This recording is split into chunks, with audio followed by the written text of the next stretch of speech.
ஆன்மீக அன்பர்கள் அனைவருக்கும் வணக்கம். உங்களையெல்லாம் இந்த ஆன்மீக சேனல் மூலியமாக சந்திக்கிறதுல நாங்கள் ரொம்பவும் சந்தோஷப்படுறோம். நாங்கள் போகிற வீடியோலாம் உங்களுக்கு பிடிச்சிருந்ததுன்னா நீங்கள் லைக் பண்ணுங்கள், ஷேர் பண்ணுங்கள், குளத்தூர் பாபா டெம்பிள் சேனலுக்கு நீங்கள் சப்ஸ்கிரைப் பண்ணுங்கள். நீங்கள்லாம் என்னோட வரும்பொழுது இன்னும் நிறைய விஷயங்களை நாங்கள் சொல்ல கடமைப்பட்டிருக்கோம். வாங்க இப்போ நம்ம வீடியோக்குள்ளே வரலாம். இன்றைக்கு மார்கழி 28 திருப்பாவை பாடல் 28 பாடி அதற்கான விளக்கங்களை இப்போ நான் உங்களுக்கு கொடுக்க வந்திருக்கேன். கறவைகள் பின் சென்று கானம் சேர்ந்துண்போம், அறிவொன்றும் இல்லாத ஆயக்குலத்து உன்றனையே, பிறவி பெருந்தனைய புண்ணியம் யாமடையோம், குறைவொன்றும் இல்லாத கோவிந்தா உந்தனோடு உறவேல் நமக்கிங்கு ஒழிக்க ஒழியாது, அறியாத பிள்ளைகளும் அன்பினால் உன்றனைய சிறு பேரிழைத்தனவும் சீறி அருளாதே, இறைவா நீ தாராய் பறையலோ ரெம்பாவாய். இது பாடல். இப்ப இந்த பாடலுக்கான விளக்கம். கண்ணனை நம்பி தன்னுடைய பிழைகளை எல்லாம் மன்னிக்கும்படி பாடிய பாடல் இது. யாரா இருந்தாலும் நம்ம ஏதாவது ஒரு பிழைகளை நமக்கு தெரியாம செஞ்சிருப்போம். தெரிந்து செய்கின்ற பிழைகள் அல்ல, தெரியாமல் செய்கின்ற பிழைகள் நிறைய இருக்கும். அதையெல்லாம் மன்னிக்க கூடி இந்த பாட்டில் இந்த ஆண்டாள் இறைவனிடமாகிய கண்ணனை வேண்டுகிறாள். எப்படின்னு பாருங்க. கிருஷ்ணருடைய அன்றாட பணிகள் அப்படின்னு சொல்ற போது அந்த ஆயர்பாடின்னு எடுத்துக்கிட்டாங்க. அங்கெல்லாம் பால் கறந்து முடிச்சதுக்கு அப்புறம் என்ன பண்ணுவாங்க, இந்த மாடுகளை எல்லாம் அப்படியே மொத்தமா ஓட்டிக்கிட்டு போவாங்க. அந்த காடுகள் நிறைய இருக்கு இல்லையா, அங்கெல்லாம் போய் அங்கெல்லாம் மேய்த்தல் தொழில் செய்வாங்க. அந்த மாதிரி நாங்கள் எல்லாம் காட்டிற்கு சென்று, பெண்களும் போவாங்க ஆண்களும் போவாங்க கூட, அங்க அனைவரும் ஒன்று கூடி தயிர் சாதம் எடுத்துட்டு போவாங்க. போகும்போது அந்த தயிர் சாதம் குளிர்ச்சியானது. அந்த வெயிலில் அந்த ஆடு மாடு மேய்க்கிற டைம்ல அங்கே போய் உட்காந்தாங்கன்னா அந்த தயிர் சாதம் அப்படியே சும்மா அப்படியே இருக்கணும். தயிர் சாதம்னா சாதாரண சாதம் இல்லை, அது தயிர் அப்படியே கெட்டியா இருக்கும். அதை சாப்பிட்டாலே எல்லா விதமான விட்டமின்ஸும் சொல்றோம் இல்லையா, அது எல்லாமே நமக்கு ஒன்னா கிடைச்சிடும். அந்த சாதத்தை நாங்கள் எல்லாரும் ஒன்னா சேர்ந்து உட்கார்ந்து கூடி உண்போம். அவங்கவுங்க அங்கங்க மேய்ச்சிட்டு இருப்பாங்க. சாப்பிட்ற நேரத்தில் எல்லாரும் ஒன்று கூடி உட்கார்ந்து அந்த சாப்பாட்டை பிரித்து சாப்பிடுவோம். அதில் இருக்கிற இன்பம் இருக்கு பாருங்க, அது வேற எங்கேயும் கிடைக்காது. அப்போ அந்த அம்மா தன்னையே தாழ்த்தி சொல்லிக்குது, ஆயர் குலத்திலே அறிவு ஒரு சிறிதும் இல்லாது என்று சொல்லும் பொழுது மெய்ப்பொருள் இறைவனாகிய அந்த கண்ணன் ஒருவனையே அறிவுடையவன் என்பது போல அந்த அம்மா பேசியிருக்காங்க. ஏன்னா கண்ணன் அவங்களோட இருக்கிற டைம்ல அவருக்கு தான் எல்லா விதமான அற்புதங்களும் செய்யக்கூடிய அந்த இறைவனுக்கு தான் எல்லா விதமான அறிவுகளும் இருக்கு. நாங்க அவரோட ஒப்பிட்டு போகும்போது எங்களுடைய அறிவு சாதாரணப்பட்டது. எங்களுக்கு அந்த அளவுக்கு மெய் அறிவுன்றது ரொம்ப கம்மியா தான் இருந்திருக்கு.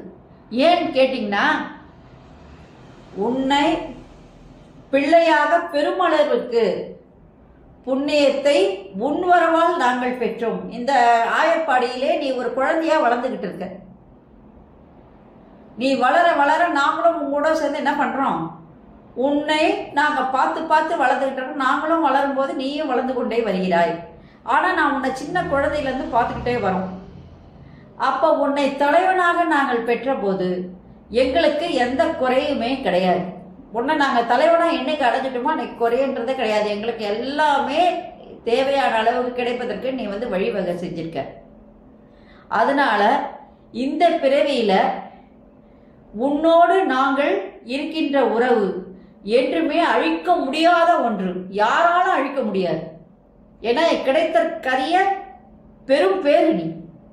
தெய்வமே எங்களோட வாழுது அப்படின்னு சொல்லும் பொழுது அது கிடைப்பதற்கு அரியது.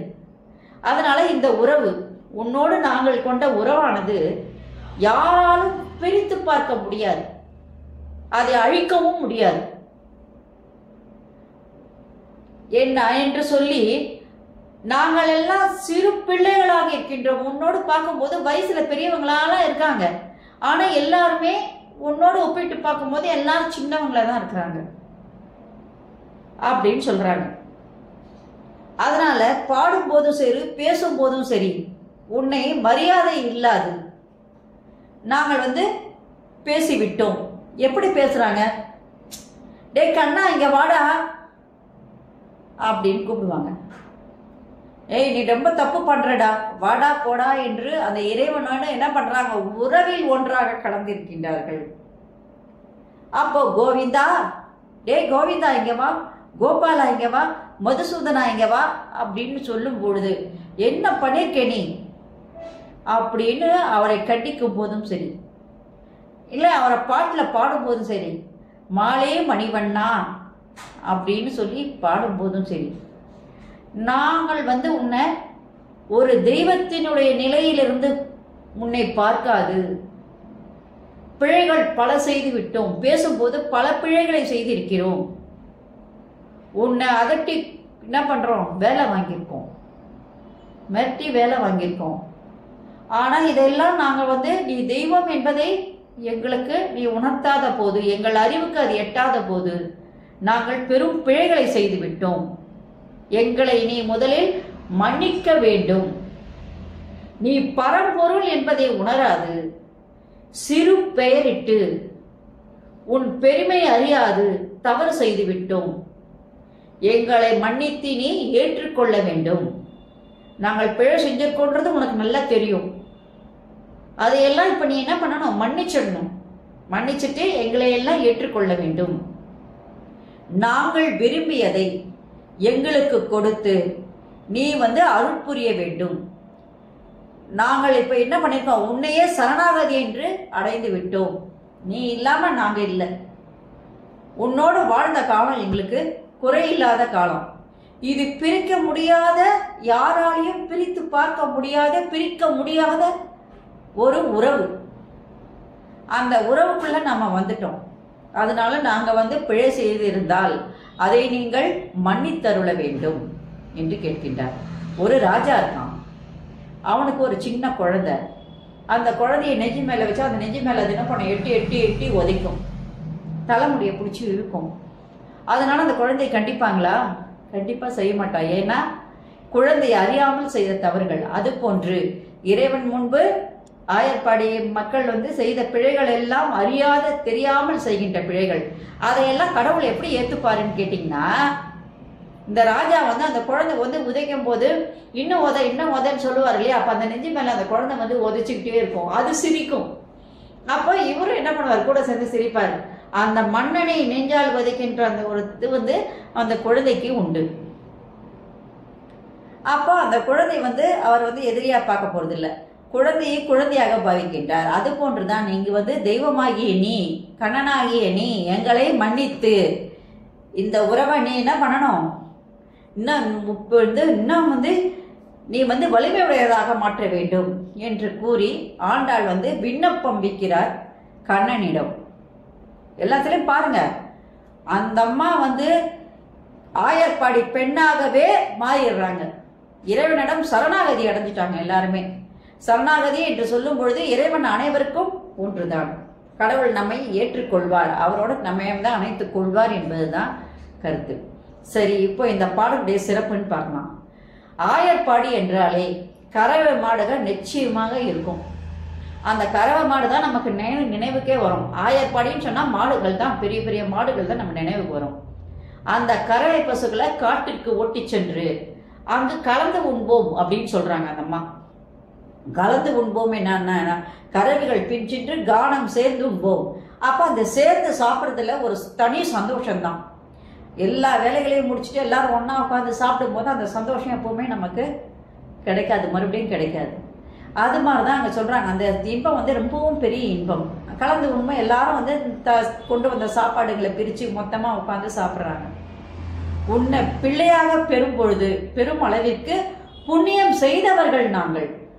உன்னை குழந்தையா அந்த ஆயர்பாடியில நாங்க வச்சிருக்கோம் அப்படின்னு சொன்னா நாங்க ரொம்ப ரொம்ப புண்ணியம் செஞ்சவங்க. தெய்வமே எங்களோட வாழ்ந்து வளர்ந்து வந்திருக்கு அப்படின்னு சொல்லும் பொழுது நாங்க ரொம்ப ரொம்ப புண்ணியம் பண்ணாங்க அப்படின்னு சொல்றாங்க. பரம்பொருளாகிய உன்னுடைய அறிவுள்ள தனத்தை எல்லாம் நாங்கள் வந்து என்ன பண்ணது, நீ எப்படிப்பட்ட பரம்பொருள் என்பதை இந்த அறிவிலிகள் வந்து என்ன பண்ணல, புரிஞ்சிக்கல.